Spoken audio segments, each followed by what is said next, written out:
Today we're going to learn the purl stitch. So the best way to teach the purl stitch is by refreshing our memory on the knit stitch. So go ahead and make a knit stitch, Mom. Okay, she's putting her needle in from the bottom of the stitch through the back. She's wrapping the yarn around the back of the needle that's behind, and she's completing the knit stitch by pulling that stitch off the needle.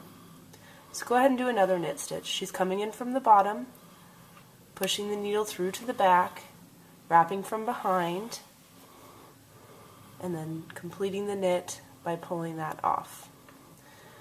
Okay, so now to do a purl, it's the opposite of a knit. You bring the yarn to the front, you come in from the top of the stitch,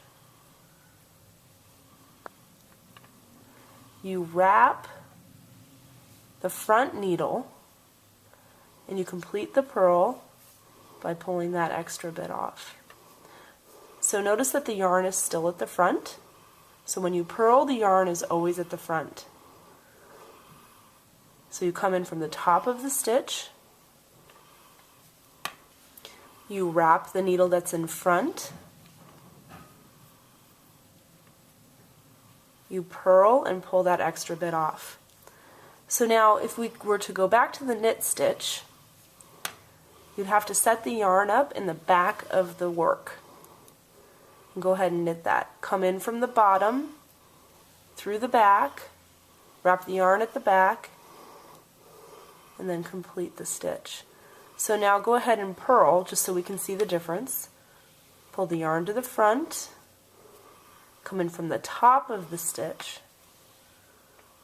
wrap, and purl by bringing that stitch off. So now let's look at the stitches and compare the difference.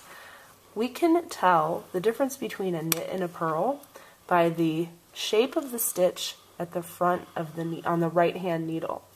So Mom, why don't you point to the knits and the purls? The knits look like little V's, and the purls have little bumps at the base of the stitch. So I like to think of the knits as V's and the purls as bumps.